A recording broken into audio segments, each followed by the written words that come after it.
Ya bos, katanya, saya ini, bosnya bertanya, kenapa kamu ini terlalu kurus?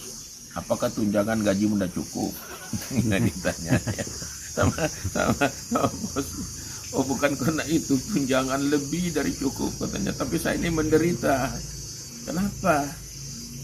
Ada si Fulan ini tidak pernah saya tinggalkan.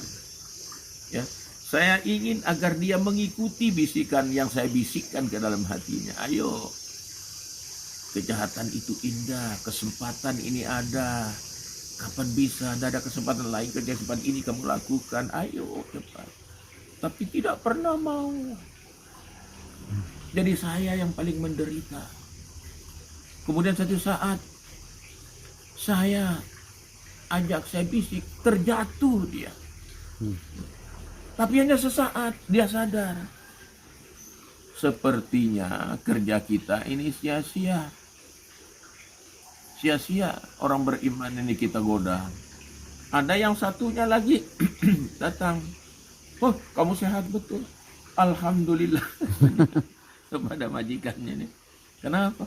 Wah, si Fulan ini hanya saya bisik terus dia kerjakan katanya. Tidak perlu pikir-pikir.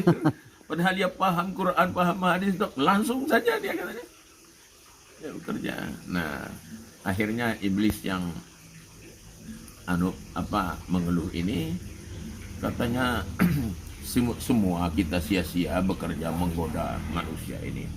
Karena ada satu ayat di dalam Quran surat Ali Imran itu katanya yang diturunkan oleh Allah itu merugikan kita. Ya, bunyi ayatnya walladzina idza fa'alu fahishatan aw zalamu anfusahum zakarullah fastaghfaru lidzunubihim wa may yaghfiru dzunuba illallahu wa lam yusirru ala ma fa'alu wa hum ya'lamun. Ayat ini yang membuat saya putus asa katanya. Sia-sia pekerjaan kita. Nah, dan orang-orang apabila berbuat fahis itu jam'us sayyi'at, semua kumpulan kejahatan itu fahis. Ya.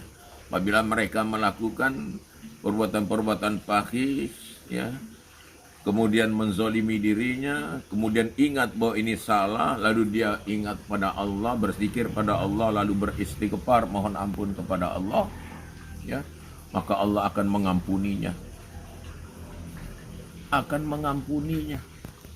Kita lihat juga katanya iblis itu di dalam surat Tahrim ayat 8 itu katanya.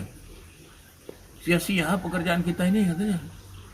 Ya ayyuhalladzina amanu tubu ilallahi taubatan nasuha. Asa rabbukum ayyukaffira ankum sayiatikum wa yudkhilakum jannatin tajri min tahtihal anhar. Semua diampuni kalau dia bertobat, masuk surga lagi diupah. Allah. Ya. Bagaimana ini? Katanya bos, kita lanjutkan. Oh lanjutkan, jangan masalah hasilnya katanya. Tapi goda saja katanya. Ingat ketika nenek moyang kita diusir dalam surga. Ya, dan ini perjanjian kita dengan Allah. Lalu Allah menerima perjanjian ini. Kita tidak akan meninggal kecuali pada saatnya ditentukan. Kita punya kesempatan banyak untuk menggoda. Disuruh semua, giring semua katanya. Tapi katanya si iblis bawahnya agak pintar dia. Ya. Dia bilang gini, ya memang Allah katakan seperti itu. Ya, semua katanya, semua mereka tuh giring ke neraka. Tapi kan ada jawabannya di sana. Illa ibadaka minhumul mukhlasin. Kecuali hamba-hambaku yang ikhlas tidak akan pernah bisa kamu goda sampai kapanpun.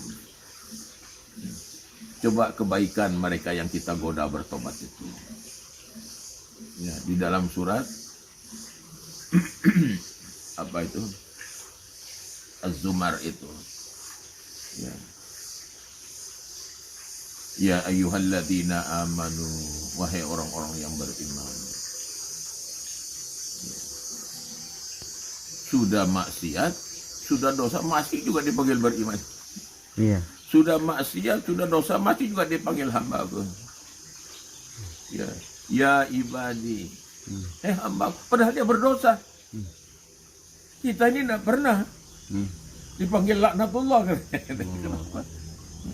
Jadi suatu saat seperti itu. Jadi banyak kita yang terperanjat, dihiasilah dunia-dunia ini dengan berbagai macam keindahan dan kenikmatan. Ya, salah satu rahmat besar Allah kepada kaum muslimin, orang-orang beriman. Kita goda mereka sebanyak-banyaknya, tapi setelah itu mohon ampun, meninggal, taubat, masuk surga.